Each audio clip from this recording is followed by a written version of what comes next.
Amandine, je vous retrouve avec une nouvelle vidéo de scrap. Aujourd'hui nous allons réaliser une double page de Project Life et j'ai voulu réaliser mes cartes maison. Alors voilà ici la technique d'aquarelle dont je vais vous parler aujourd'hui. Pour celles qui ne connaissent pas, donc il y a les encres aquarellables. Pour mon cas j'ai utilisé celles de chez Aladdin, les E-Zinc. Voilà, il suffit de les tamponner sur une surface plastifiée, ici une pochette de classeur. Voilà, d'y ajouter un petit peu d'eau, donc soit avec un pulvérisateur, soit avec un pinceau qu'on a préalablement trempé dans l'eau, et de l'appliquer sur son papier. Le papier c'est un papier aquarellable, voilà, et je l'ai fixé sur mon plan de travail avec un scotch léger, du masking tape, voilà, pour que ça évite de gondoler. J'utilise le pistolet à chaleur pour faire sécher entre les différentes étapes, entre les différentes couches de peinture. Et au fur et à mesure, plus on ajoute des couches, plus la couleur s'intensifie. Je ne me suis pas simplement contentée de mes encres aquarellables, j'ai rajouté une palette d'aquarelle qui vient de chez Babou. Et pour celles qui ne le connaissent pas non plus, j'utilise un pinceau à réservoir d'eau. Alors c'est pas du tout indispensable, un bon vieux pinceau d'écolier avec un pot d'eau suffira bien amplement. Voilà, je me suis offert ça, je les ai commandés sur AliExpress, ils m'ont vraiment pas coûté bien cher. Et du coup ça vous permet d'avoir de l'eau dedans, et selon la pression que vous exercez sur le tube, de l'eau coule et ça vous permet justement de mouiller votre aquarelle. Voici le rendu avec mes multiples étapes et faites attention de bien sécher votre papier. Ensuite j'ai découpé ça au format de mes pochettes de Project Life. Voilà, j'ai gardé mes chutes bien sûr et je les ai recollées sur des bouts de papier, sur des petites cartes blanches de papier Bristol. Me voilà enfin avec mon classeur de Project Life. Donc mes photos étaient déjà installées, je ne vais pas forcément les déplacer et du coup je me lance dans la déco. Donc comme d'habitude je sors mes die cuts, donc je les trie, comme d'hab ça me prend pas mal de temps. C'est vrai que je suis encore une fois sortie de ma zone de confort. Le violet c'est une couleur que j'affectionne pas du tout, mais pas du tout, pas du tout. En décoration, vous ne verrez jamais mettre du violet chez moi. En maquillage, j'ai toujours l'impression que ça me ternit, ça fait des traits très fatigués. Au niveau vestimentaire, j'aime pas ça non plus, j'ai l'impression que ça me donne un effet ouais, malade, clairement. Bref, c'est vraiment pas ma couleur préférée. Mais du coup, avec ces nuances de bleu et de rose, ça passe comme une lettre à la poste. Alors voilà, là j'utilise la technique de l'embossage à chaud.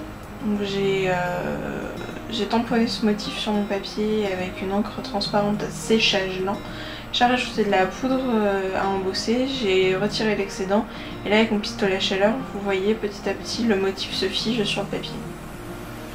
Je la retourne pour pas me brûler les doigts forcément et donc du coup je fais fondre la poudre de l'autre côté. C'est une poudre qui une fois sèche, une fois fondue et figée sur le papier et ça ne bougera pas dans le temps. Voilà. Effectivement mon tamponnage est un petit peu plus grand que ma carte, mais bon du coup c'est un petit côté asymétrique et de toute façon vous n'attendez pas forcément un résultat bien parfait. Alors je prends une autre carte où je fais le cadre en stylo gel blanc et là j'ai utilisé pour la première fois des rebonds. Alors c'est ce que j'appelais des décalcomanies étant gamine, on en avait de plein de sortes. C'est vrai que c'est quelque chose qu'une copine m'a offert il y a déjà plus d'un an de ça et je les avais jamais utilisées. Parce que j'en ai qu'une planche et comme elle est vraiment trop belle, je ne veux, comme tout ce qui est beau et que j'ai pas en grande quantité, je veux surtout pas l'utiliser pour au cas où ne plus en avoir derrière. Et mince si j'en avais besoin.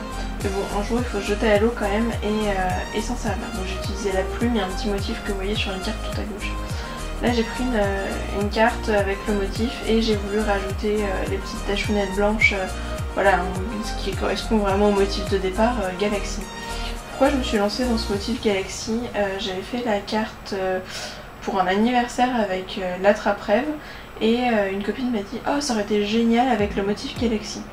Bon, j'ai réfléchi, je me suis renseignée, j'ai voulu le faire, mais je me suis dit je vais pas refaire une carte à l'identique, comment est-ce que je pourrais détourner ça?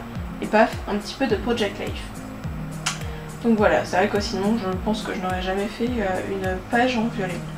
Donc j'ai rajouté des papillons, là j'ai fait une carte avec plusieurs tampons tamponnés plusieurs tamponnages réalisés à la Versafine et puis en fait j'ai un petit peu foiré le tamponnage sur le côté donc du coup je mets un petit coup de masking tape. Je suis pas hyper satisfaite de cette carte même si le motif au départ était plutôt pas mal mais bon j'ai pas choisi forcément le bon masking tape, je sais pas. Affaire à suivre. Ensuite je rajoute d'autres cartes. Vous avez vu, hein, vous voyez en haut sur ma page, j'ai réutilisé mes chutes, hein, donc là où j'ai collé la plume du ruban, j'ai mis une petite bande comme une marge en fait sur la droite avec le motif. Et sur une carte tout en haut, là que je viens de prendre à l'écran, je colle en plein milieu.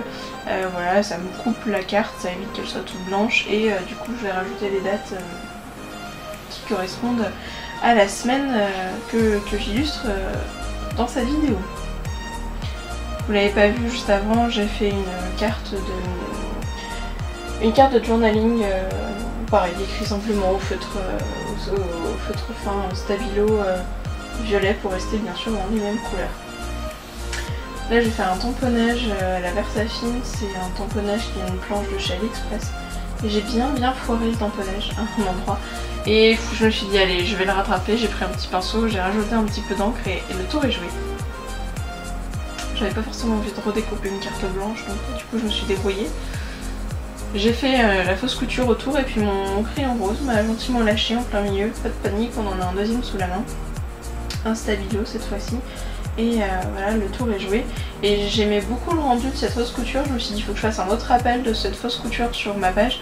Donc je l'ai fait sur cette carte là avec le papillon et sur la carte à droite avec la plume.